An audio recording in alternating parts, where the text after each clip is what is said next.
Сәлеметсіңдер ме, балалар? Бүгін біз жаратылыстану сабағынан 13-ші сабақты өтетін боламыз. Мына адамдар кімдер?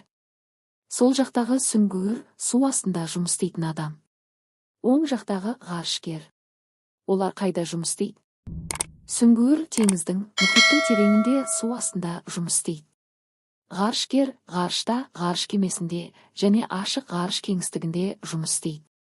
Неліктен олардың жұмысқа арналған киімдері күрделі? Су астында әрі ғарышта адам өздігінен дем ала алмайды, сондықтан арнайы демалу құралдары керек. Қоршаған орта өте қауіпті, терең су қысымы, суық, ғарыштағы ауа жоқтығы, температураның күрт өзгеруі. Қауіпсіздік үшін арнайы костюмдер мен құрал жабдықтар қажет. Мына жануарларды атаңдар. Өрмекші, ит. Олар қайда мекендейді? Өрмекші өсімдіктердің арасында, шөпте, ағаштарда, үйде, қоршаған ортада мекендейді. Ит адамның жанында, үйде, аулада өмір сүреді. Қалай тыныс алады? Өрмекші ауа арқылы тыныс алады, арнайы тыныс алу тесіктері бар. Ит те басқа жануарлар сияқты өкпесі арқылы ауа жұтып тыныс алады. Тірі ағзалар ауасыз тіршілік ете ала ма? Жоқ, барлық тірі ағзаларға тіршілік ету үшін ауа қажет. Мына адамдар қайда жүр? Сол жақ суретте адамдар қала көшесінде жүр. Оң жақ суретте адамдар орманда серуендеп жүр. Олар қандай ауамен тыныс алуда?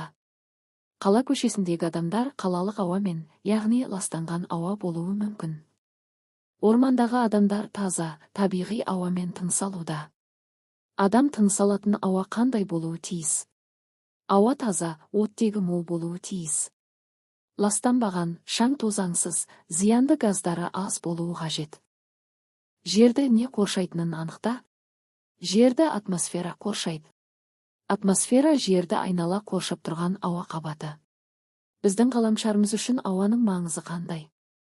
Ауа жердегі барлық тіршілік үшін өте маңызды, себебі бір адамдар, жануарлар, өсімдіктер бәрі ауа арқылы тыныс алады. Оттексіз ешбір тірі ағза өмір сүре алмайды. Екі атмосфера жерді күннің қатты қызуынан және суығынан қорғайды. Температураны бір қалыпты ұстап тұрады. 3 ауа дыбыстың таралуына мүмкіндік береді. Ауасыз біз бір-бірімізді ести алмаймыз. 4 жерді метеориттерден қорғайды. Атмосфераға кірген көп метеориттер жанып кетеді. 5 өсімдіктер ауаны тазартады. Олар көмір қышқыл газын жұтып, оттегі бөледі. Қалада ауа таза болу үшін көп ағаш, гүл, көгал отырғызу. Қоқысты өртемеу, қаланы таза ұстау. Машиналарды азайтып қоғамдық көлік қолдану. Зауыттарға сүзгі қою. Үлкен қалаларда неге көп ағаш отырғызу керек? Ағаштар ауаны тазартады. Оттегі бөледі. Шаң мен түтінді ұстайды. Қаланы салқындатады. Атмосфера деп нені айтады? Атмосфера жерді қоршап тұрған ауа қабаты.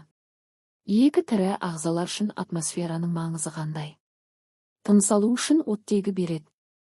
Жерді суықтан, ыстықтан және зиянды сәулелерден қорғайды. Ауа райын қалыптастырады. 3 ауаның құрамында қайсы газдар көп? Азот көп. Оттегі көп, азоттан кейінгі орындалады. Осымен балалар сабағымыз аяқталды. Келесі сабақты көру үшін менің каналыма тіркеліп, лайк басып пікір жазуды ұмытпа.